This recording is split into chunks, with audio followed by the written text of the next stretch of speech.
We're looking at question 5.11 or 5.11. And this one's an asterisk question. It's a little bit harder. The setup isn't bad, but solving it is a little tricky. So let's take a look at the problem here. There are two forces acting on a box of golf balls, okay, or a box of whatever, right? So they're F1 and F2. We don't know what they are. So let's draw a picture here, okay? So here's a box. Here's some forces acting on it. Here's F1, and here is F2, okay? Now the mass of the box, M, is 0.75 kilos. And when the forces act in the same direction, like we have here, they cause an acceleration of 0.450. So our acceleration here is 0.450 meters per second squared. When they oppose one another, okay, wait a second, time out. When they oppose one another, that's a different picture. That's a different picture. So let's just do this first. We have this first picture here. Let's just take this as the first picture and write out its equation for F equals ma, right? Because for F equals ma, the sum of the forces equal a mass multiplied by an acceleration. So what are our forces here? Well, we've got F1 and F2, and let's just say F1 is positive because it's going to the right, and that means F2 is positive to the right because the left is negative. Okay, so this will be like F1 plus F2 equals the mass, 0.75, times the acceleration, 0.45. Okay? So that's our first picture. Let's look at our second picture. In our second picture, we still have the golf balls, which I'm just going to draw it as a free body diagram. That's a box of golf balls there. Remember, it's just a dot. That's a free body diagram. It represents the entire object. Now the forces are acting in different directions. We're going to leave F1 here. We said the right was positive before, so it needs to stay positive. We're going to say the left is negative, just like before. You know, the left was negative. And F2 is opposing F1, so here's F2. Okay? When this occurs, the box accelerates at 0.24 in the direction of F2. So it's going to accelerate at 0.24 meters per second squared to the left, which we said left was negative, so this better be a negative number. Okay, so that's a negative 0.24 right there that we have. So there's a little negative. We'll put that in. What's a color I can actually see? We'll put it in green. So there's the negative. Okay. If we set up this F equals ma equation, this would be F1 is positive plus the negative F2, so that's like minus F2, and this equals ma, so 0.75 times negative, because don't forget that negative, 0.24 meters per second squared. Okay? Now let's just zero in on these equations right here. Okay? If I'm looking at these equations right here, I can't solve either of them. If I look at equation 1 or equation 2, if I look at equation 1, I don't know F1 or F2, so I can't solve this. In equation 2, the purple, I don't know F1 or F2 either, so I can't solve it.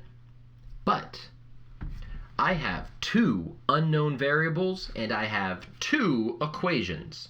And this means I can link these equations up in some way in order to solve out. If you wanted to, you could use a substitution method.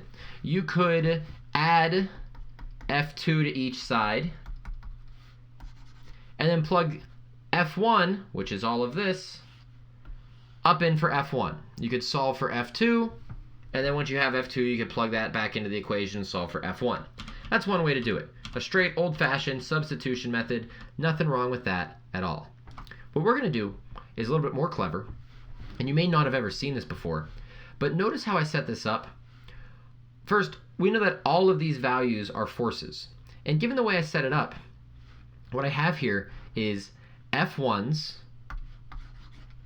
F2s, and then these are some number, right? Like 0.75 times 0.45 is a number, and 0.75 times negative 0.24 is a number. Since I have them set up in the exact same way, I can actually add these equations together. F1 plus F1 equals 2F1. Okay. F2 plus negative f2, that's like f2 minus f2, that's 0. It went away. And that's super awesome for us because now that we know that f2 can go away with this addition method where we're adding these equations together, then I just have f1 here. That's my only unknown variable. Now, when I take these and put them together, I know 0.75 times 0.45 is 0.3375, and I'm adding that to this quantity, 0.75 times negative 0.24, so negative 0.18. So 0.3375 minus 0.18 gives me oops, I did that wrong. That's not 0.5. 0.1575 newtons. And if I'm just trying to solve for F1 here, I can do that pretty easily just by dividing each side by 2. This gives me that F1 is just going to equal 0.079 if we round it, newtons. Okay? Now that we have F1, we can take this number and we can put it back into an equation, either the purple equation here, or if we wanted to, we could put it up top into this equation and then solve for F2. Either way you cut it, we will find that F2 is going to equal, let's see, like 0.3375 minus 0.079. We're going to find that F2 is going to be something around 0.2587, 259 newtons, something like that. Okay? So you could solve this with a substitution method, like I kind of showed previously. I think that way is a little bit clunkier. This method of setting up your variables in kind of column format and recognizing we have the same variables on each side, and on the right here we just have numbers we can add together, that allows us to just add the equations. And in doing so, we can eliminate this F2 variable, it goes away.